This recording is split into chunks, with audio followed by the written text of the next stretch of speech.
Good morning, good afternoon, good evening, good whenever you're watching this video. Welcome to After the Buzzer. I'm Couper Moorhead, Heat Insider, and I'm coming to you after the Heat have finished off sweeping a home back-to-back against the Phoenix Suns and Cleveland Cavaliers. A lot of good things happening with the Heat right now. All three wins and this three-game winning streak, all double-digit victories. Look, the Suns didn't have Kevin Durant or Nurkic. The Cavs lost Evan Mobley at halftime. And we have to note those things, but it doesn't detract from the quality of these wins because right now this has felt so good. It's felt right for Miami and how much things are really kind of falling into place for them. This feels like the version of the Heat right now that they are maybe supposed to be, but it's certainly the one that they want to be. It's the one that fits the blueprint of what this team is, which is defense first, but with an egalitarian, share the ball, move the ball, movement of body, ball, everything, movement, offense with a lot of shooting. This is kind of who they want to be. Yes, shooting 45% from three over 3 games. You're going to win a lot of games that way. You're going to beat good teams that way. But while we don't want to be prisoners of the moment, we don't want to get too high. After wins like this, we don't want to get too low. We want to stay right in the middle. The process behind what's happening has all felt as healthy and sustainable for the Heat as much as anything it has, maybe in the past year, maybe 2 years, just because the offense and the defense are kind of perfectly in sync. The offense hasn't relied on the defense too much, from pick-six steals, from creating turnovers, that sort of thing. The defense hasn't relied on the offense too much, needing makes to get the other team in the half court so you can get into your half-court defense. It's all kind of, everything has felt synergized with each other. It's perfectly balanced right now for the Heat, as all things should be. So we're going to talk a little bit about the Phoenix game first, about a red flag that popped up for Phoenix at halftime with that one, and then about Bam Adebayo's defense and his effect, as always, on that side of the floor. Then we'll get to Cleveland. We'll talk about how Mobley's injury sort of forced Cleveland's hand in a way because of how Miami was playing into playing a specific lineup and how Tyler Hero took advantage of that lineup. And then we'll end up talking about 2 guys who don't get a lot of publicity, but they have had a serious impact on Miami's defense and offense in some ways of late. So all that to come. Let's talk about Phoenix first. Before we get into exactly what happened in the game, I want to set this up with Phoenix. Neither the Heat nor the Suns score a lot of points in the paint. They're kind of generally down in the bottom 6, 7, 8, both of them in that way. But these two teams are not the same in the way that they get into the paint. The Heat average the 7th most drives in the league. The Suns are 19th in drives per 100 possessions. The Heat average 20-ish shots per 100 possessions at the rim, which is 19th in the league. The Suns average fewer than 15 shots at the rim per 100 possessions. That is in last place in the league. Now, why is this important? Well, at the halftime of that game, the Suns were up 58-53. But there was a red flag, at least a yellow flag, maybe an orange flag popping up because the Suns only had 12 points in the paint at halftime, even though they were up by 5. You feel pretty good on the road up 5 without one of your best player.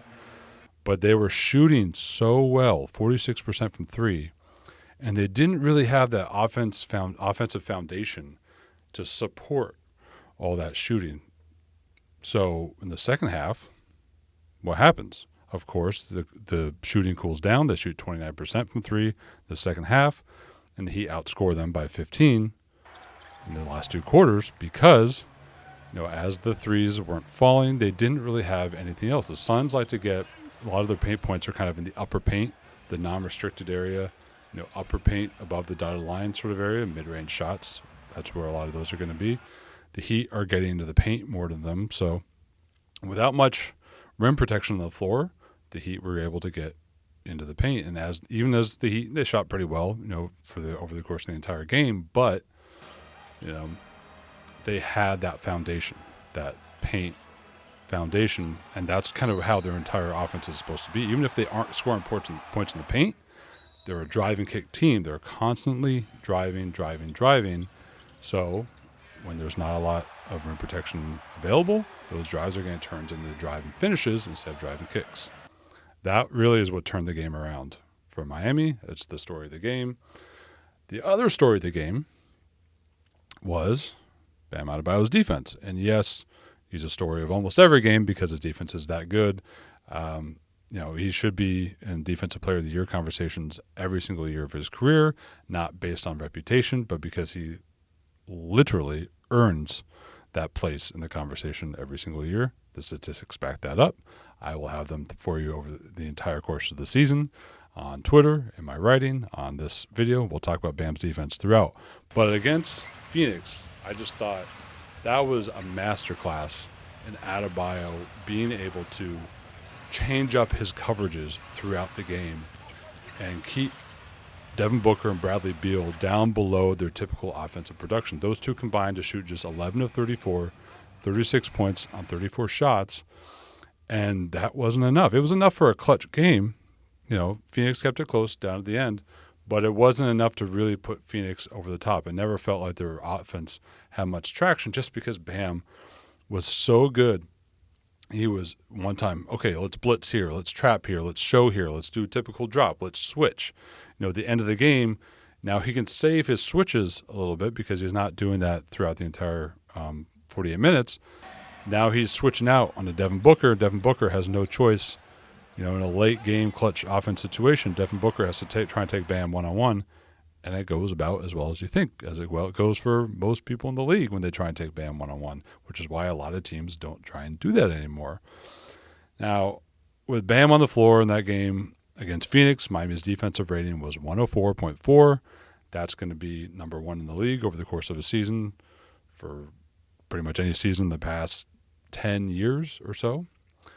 And really, relative to the rest of the league, it would be best in the league for any season. But, offense keeps going up and up and up. So that's just how the rankings change. When 104.4 with Bam on the floor, defensive rating. When he was sitting in the 14 minutes, it was 142.9. Bam is the linchpin that holds this whole thing together. And if you want to know why Bradley Beal and Devin Booker did not have the best nights, Bam, despite the fact that he wasn't always the one directly guarding them, had a huge part to play in that. He and Eric Spoelstra told a story after the game where he was trying to get, flip that toggle, man to zone, zone to man to zone, back and forth, and he got it wrong one time. And then Bam, the captain of the defense, was the one to organize the rest of the team, get them into the right coverage, and that's his role. He has to handle so much responsibility, and that's why he, at the end of the year, we'll be talking about him for Defensive Player of the Year once again. All right, so Phoenix, a nice win, encouraging start to the back-to-back, but the real test was going to be Cleveland. Number one in the Eastern Conference. They only had 3 losses coming in. It was a back-to-back for Cleveland as well, but they came in healthy, and you feel like this is one of those games where you can really test, see where we're at, as a team, speaking for the team, just get a gauge on whether all the gains you've made of the past 2 games are real, whether they're tangible or whether they were just the opponents and the matchups on the night. Well, things went pretty well. We'll get to Mobley getting hurt in a minute, but even before Mobley got hurt, the Heat kind of came out of this one. They had the juice, right? The Cavaliers were playing from behind. They were playing catch-up almost throughout. The Mobley thing happened, and it changed the game in the second half, but the Heat were playing with much more force.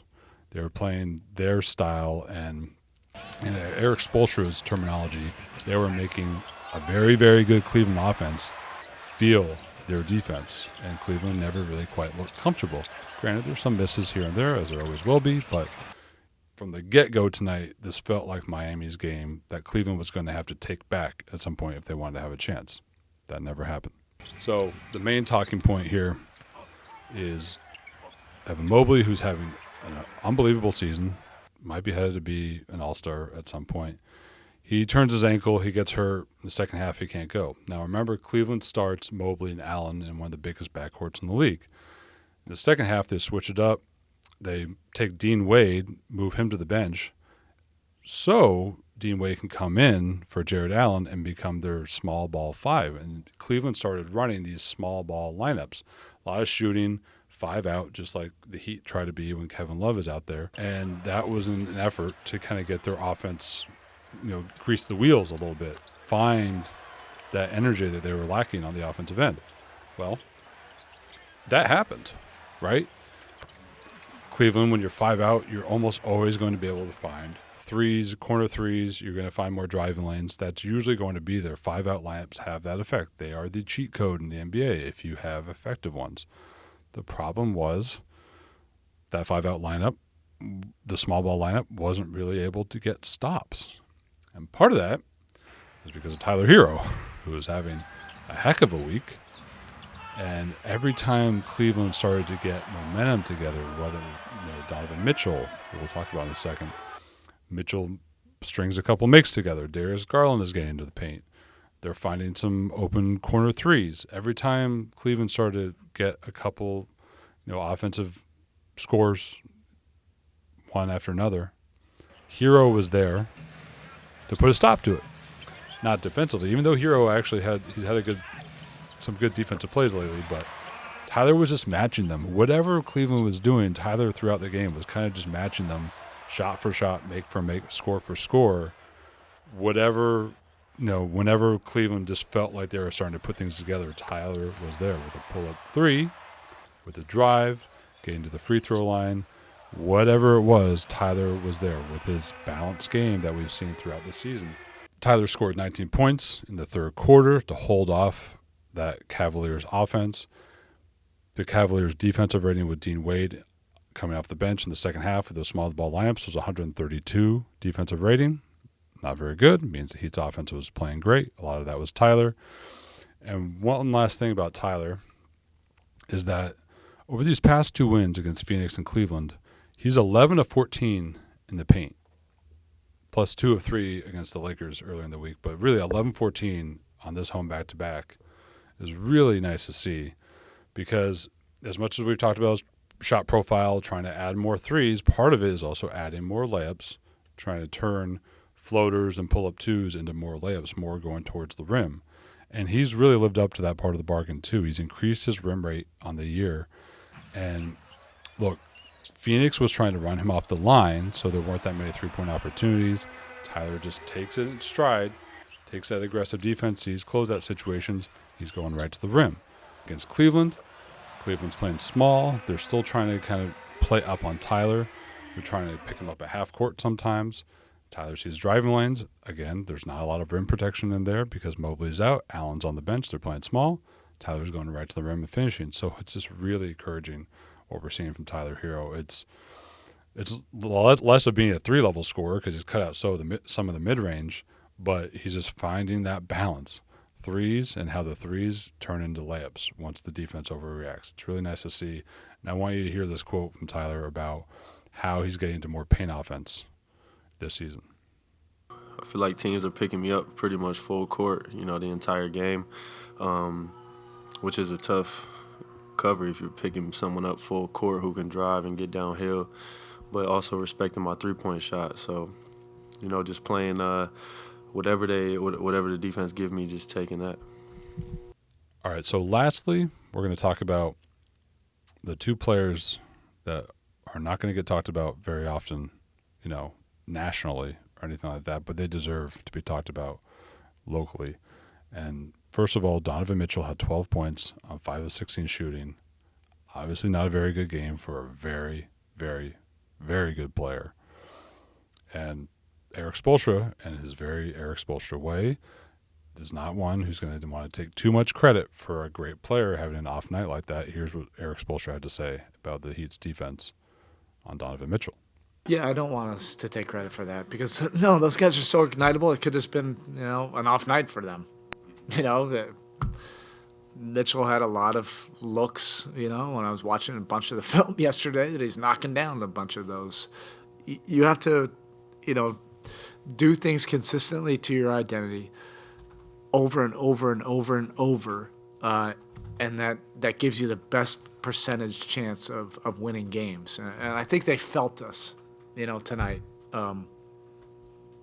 There was a presence on the ball, presence with our switches, presence at the rim, in the paint, contesting, certainly with our rebounding. And then, it helps if a guy has an off night. That's part of it. And yes, Spoelstra is right. Sometimes guys just have off nights. Sometimes they miss shots that they're going to make. Mitchell missed a bunch of little floaters in the lane that he will oftentimes make 4 or 5 of those in a row and really galvanize his team. But a lot of this has to do with Haywood Highsmith and Drew Smith. Haywood Highsmith started the year playing a little bit, but he wasn't in the starting rotation. Joins the starting group a few weeks ago.